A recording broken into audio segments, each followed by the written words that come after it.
కుటుంబ సామాజిక జీవితంలో ఎంపతి లేదా సహానుభూతి అనేది అత్యంత సహజ గుణంగా చెప్పవచ్చు. ఈ గుణం ఎంత ఎక్కువగా ఉంటే అంతగా మనం ఇతరులతో అనుబంధాలను ఏర్పరచుకోగలం.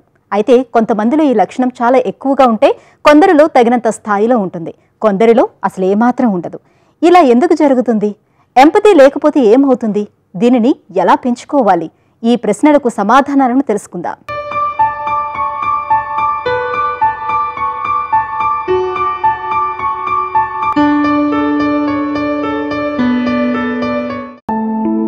ఎదుటివారి కష్ట సుఖాలకు స్పందించడం మనిషి సహజ లక్షణమై ఉండాలి. ఎంపతి తక్కువగా ఉండే వారిలో అహంకారం ఎక్కువగా ఉండే అవకాశం ఉంది. అలాగే వారిలో సామాజిక వ్యతిరేక లక్షణాలు సైతం ఉండొచ్చు. సామాజిక వ్యతిరేక గుణాలు ఉన్న వారిలో మొట్టమొదట కనిపించే లక్షణం ఇదే. ఇతరుల బాధలకు కష్టాలకు వీరు ఏమాత్రం చలించరు. జీవితంలో వారు ఎదుర్కొన్న అనుభవాలు, వారి విద్య, తల్లిదండ్రుల పెంపకం తదితర అంశాలు ఇందుకు కారణమవుతుంటాయి. ఇలాంటి వ్యక్తులు తమ స్వార్థం తాము చూసుకునేవారై ఉంటారు. 80-90లతో పోలిస్తే కాలేజీ విద్యార్థుల్లో సహానుభూతి 40% తక్కువగా ఉందని ఓ అధ్యయనంలో తేలింది. ప్రపంచమే కుగ్రామంగా మారిపోయిన ఈ సమాచార యుగంలో మనుషులు తమ ముందున్న సాటి మనిషితో కాకుండా తమ చేతులలో ఉన్న ఎలక్ట్రానిక్ డివైజులతోనే ఎక్కువ అనుబంధంతో ఉంటున్నారు. ఎదుటి మనిషి ఆలోచనలతో, భావోద్వేగాలతో, కష్టసుఖాలతో తమకు సంబంధం లేదన్నట్టుగానే చాలా మంది బతికేస్తున్నారు.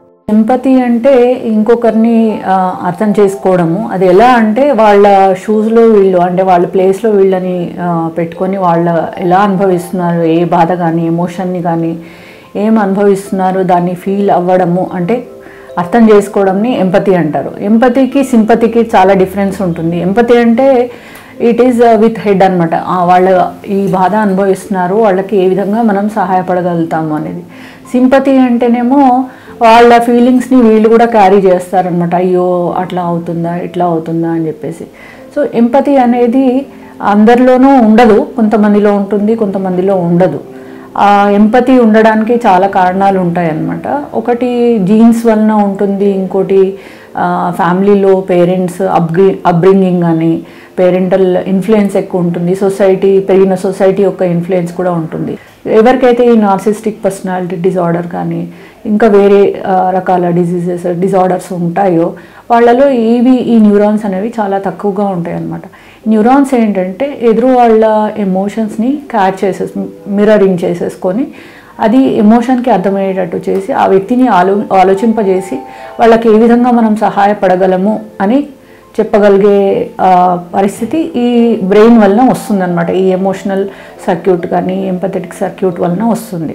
ఎంపతి ఉన్న వ్యక్తులు గుర్తుపట్టచ్చు. వాళ్ళలో లక్షణాలు ఏ విధంగా ఉంటాయంటే వినగలగడం ఒకటి, ఎదురు వాళ్ళ పాయింట్ ఆఫ్ వ్యూ అర్థం చేసుకోవడము, తర్వాత స్టోరీ టెల్లింగ్ బాగా చెప్పగలుగుతారనమాట వీళ్ళు.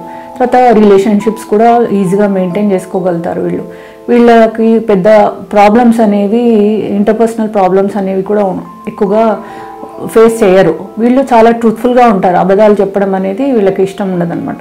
ఈ విధంగా ఉంటారు ఎంపథెటిక్గా ఉండేవాళ్ళు. మనమంతా ఆత్మగౌరవంతో ఆనందంగా జీవించాలంటే తోటి వారితో మనకు ఆరోగ్యకరమైన అనుబంధాలుండాలి. ఎంపతి లేని వారు కుటుంబంలో ఉన్నా, పని ప్రదేశాల్లో ఉన్నా వారి వలన ఇతరులకు సమస్యలు, ఇబ్బందులే ఉంటాయి. ఉదాహరణకు భార్యాభర్తల్లో ఇద్దరిలో ఎవరికి ఎంపతి లేకపోయినా రెండవ వారి సమస్యలను అర్థం చేసుకోలేరు. దాంతో ఒకరు తమ కష్టాన్ని చెప్పుకున్నా రెండవ వారు స్పందించలేరు.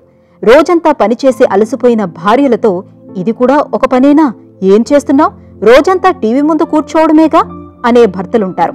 అంటే వారు తమ భార్య మానసిక స్థితిని, భావోద్వేగాలను గుర్తించేందుకు ఇష్టపడటం లేదు. సహానుభూతి లేనివారు ఇతరుల భావోద్వేగాలను అర్థం చేసుకోలేరు. తమ అభిప్రాయాల నుండి ఇతరులను చూస్తారు. ఇలాంటి మనస్తత్వం ఉన్నవారితో ఇతరులకు సమస్యలు ఎదురవుతూ ఉంటాయి. ఈ ఎంపతి లేని వారికి కారణం ఏంటంటే మిర్రర్ న్యూరాన్స్ అనేవి తక్కువగా ఉంటాయి. ప్లస్ వాళ్ళ పేరెంట్స్ యొక్క పేరెంటింగ్ కానీ వాళ్ళు పెరిగిన వాతావరణము ఇవన్నీ కూడా ఇన్ఫ్లుయెన్స్ చేస్తాయి అన్నమాట వాళ్ళని. వాళ్ళు ఏంటంటే ఎదురు వాళ్ళ చెప్పేదాన్ని పూర్తిగా వినలేకపోవడం, వాళ్ళ పాయింట్ ఆఫ్ వ్యూ అర్థం చేసుకోలేకపోవడము, తొందరగా కోపం వచ్చేసేయడము, ఆర్గ్యుమెంటేటివ్ అంటే ఎక్కువగా వాదించడం అనమాట. వాళ్ళు చెప్పింది ఏదన్నా కూడా అర్థం చేసుకోకుండా, ఎదురు వాళ్ళు చాలా బాధలో ఉన్నా కూడా ఇండిఫరెంట్గా, అంటే తనకు పట్టనట్టుగా తన లోకంలో తాను ఉండడము, తర్వాత ఏదైనా ఎమోషనల్గా షేర్ చేసుకోవాలి అని అనుకుంటే ఎదురు వ్యక్తి ఒక రిలేషన్షిప్లో ఉన్నప్పుడు ఒక భార్య కానీ భర్త కానీ లేదు ఫ్రెండ్స్ కానీ వాళ్ళని సిల్లీగా మాట్లాడుతున్నామని జోక్గా తీసి పడేసేయడము, వాళ్ళని క్రిటిసైజ్ చేయడము, ఇంత చిన్నదానికి ఇలా ఫీల్ అవుతారా అని చెప్పేసి ఆ ఎమోషనల్ క్వశ్చంట్ అనేది వీళ్ళకి తక్కువగా ఉంటుందన్నమాట. ఎమోషనల్ క్వశ్చంట్ ప్లస్ ఈ ఎంపతి అనేవి ఇంటర్ రిలేటెడ్గా ఉంటాయి. వీళ్ళతో ఏంటంటే చాలా రకాల సమస్యలు కూడా వస్తుంటాయి. అంటే రిలేషన్షిప్లో ఫ్రిక్షన్స్ వస్తూ ఉంటాయి. తర్వాతనేమో వీళ్ళు ఒక జాబ్లో సస్టైన్గా జాబ్ చేయలేకపోతారు. ఎక్కడ వెళ్ళినా కూడా అంటే వీళ్ళు యూజువల్లీ లోన్లీగా కూడా ఫీల్ అవుతూ ఉంటారు. బికాస్ వాళ్ళ ఎంపతి లేకపోవడం వల్ల ఎన్నో ట్రబుల్స్ వస్తుంటాయి ఎంపతి లేని వాళ్ళకు కూడా. సో వీళ్ళు హెల్త్ ప్రాబ్లమ్స్కి కూడా లోన్ అవుతూ ఉంటారనమాట.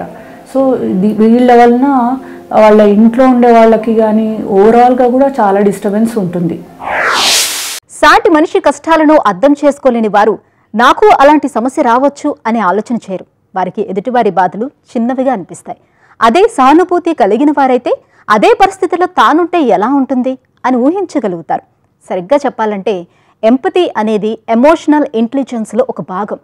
మన భావోద్వేగాలను సరిగ్గా నిర్వహించుకోవటంలో ఎంపతి కూడా మనకు సహాయపడుతుంది. మరి ఈ గుణం లేని వారు దీనిని ఎలా పెంచుకోవాలో ఇప్పుడు తెలుసుకుందాం. ఇతరుల పట్ల దయగా సానుభూతితో ప్రవర్తించడం, ఇతరులను అర్థం చేసుకోవటం అనేది వారికి మనం చేస్తున్న మేలుగా భావించకూడదు. ఈ లక్షణాలు ఎవరిలో ఉంటే వారికే అవి మేలు చేస్తాయి. జీవితంలో చక్కని సామాజిక నైపుణ్యాలతో ముందుకు వెళ్లేందుకు సహానుభూతి తోడ్పడుతుంది. మనలోని భావోద్వేగాలను మనం సరిగ్గా నిర్వహించుకోగలిగినప్పుడే మనం ఇతరుల పట్ల సహానుభూతితో ప్రవర్తించగలుగుతాం. అలాగే ఎంపతి ఉన్నవారిలో ఆత్మగౌరవం, తమ పరిధిని తెలుసుకోవటం, ఇతరులను తమతో సమానంగా గౌరవించడం లాంటి మంచి లక్షణాలుంటాయి. ఇంతటి మేలు చేసే సహానుభూతి గుణాన్ని ప్రయత్నంతో అయినా పెంచుకోవటం మంచిది. సానుభూతి, ఎంపతి అనేదాన్ని అంటే ఎలా పెంచుకోవాలంటే అది ఒకటి ఇన్బార్న్, అంటే పుట్టుకతో వచ్చేది ఒకటి, ఇంకోటి లెర్న్ బిహేవియర్ నేర్చుకుంటే కూడా వచ్చేది అనమాట. యాజ్ ఏ పేరెంట్స్ యొక్క బాధ్యత ఏంటంటే పిల్లల ముందు వాళ్ళ రిలేషన్షిప్ మంచిగా పెట్టుకోవడము, ఫ్యామిలీ రిలేషన్షిప్స్ మంచిగా పెట్టుకోవడము, తర్వాత ఏమంటారు జాయ్ ఆఫ్ గివింగ్ అంటారు. తర్వాత ఇవన్నీ కూడా వాళ్ళ ముందర ఎంపతి అనేది డెవలప్ అవుతుంది. ప్లస్ వాళ్ళకి స్టోరీస్ చదవడము, పెద్దవాళ్ళు కూడా రీడింగ్ చేయడం వల్ల వ్యక్తిత్వ వికాసం అనేది కూడా జరుగుతుంది అనమాట. ఇవన్నీతో వేరే చారిటీ చేయడం కానీ, వేరే ఏమన్నా సెల్ఫ్ హెల్ప్ గ్రూప్స్లోకి వెళ్ళిపోయి ప్రజాసేవ చేయడం కానీ, అంటే స్లమ్ ఏరియాస్లో కానీ ఇంకా ఎవరైనా నీడీ వాళ్ళకి కానీ హెల్ప్ చేయడం కానీ, వాళ్ళతో డిస్కషన్స్ చేసుకోవడం కానీ, ఎదురువాళ్ళు చెప్పింది పూర్తిగా వినడము, అర్థం చేసుకోవడం, ఇవన్నీ చేస్తుంటే పిల్లలు కూడా చూసి తల్లిదండ్రులను చూసి కూడా నేర్చుకుంటారనమాట. ర్యాండమ్ యాక్ట్ ఆఫ్ కైండ్నెస్ అని అంటారు. అప్పటిదప్పుడు మీరు ఆలోచించుకొని చేయకుండా ఎవరికన్నా ఏమైనా అవసరం ఉన్న వాళ్ళకి, నీడీ వాళ్ళకి ఇమీడియట్గా హెల్ప్ చేయడము, ఇవన్నీ చేయగలిగితే ఎంపతి అనేది ఫ్యూచర్ జనరేషన్ పిల్లల్లో కూడా డెవలప్ చేయొచ్చు. ఎవరైనా కూడా ఫీడ్బ్యాక్ ఏదైనా ఇచ్చారనుకోండి, మీలో ఈ ప్రాబ్లమ్స్ ఉన్నాయి అని అంటే తీసుకోవడానికి రెడీగా ఉండాలన్నమాట. ఎటువంటి ఫీడ్బ్యాక్ ఇచ్చినా కూడా తీసుకొని దాన్ని సరి చేసుకొని ముందుకు వెళ్ళగలిగితే మటుకు ఎంపతి అనేది చాలా మంచిగా డెవలప్ అవుతుందండి. సాధారణంగా మనందరం ఇతరుల నుండి గౌరవాన్ని కోరుకుంటాం. మన మనసుని, మన జీవితంలోని కష్ట సుఖాలను ఇతరులు అర్థం చేసుకోవాలని అనుకుంటాం. అయితే ఇతరుల నుండి మనం కోరుకునే ఇదే ప్రవర్తనని మనం ఇతరుల పట్ల కూడా చూపించగలిగితే అదే సహానుభూతి అవుతుంది. సహానుభూతితో కుటుంబ, సామాజిక, వ్యక్తిగత సంబంధాలు మరింతగా ఇనుమడిస్తాయి. జీవితాలు ప్రశాంతంగా ఉంటాయి.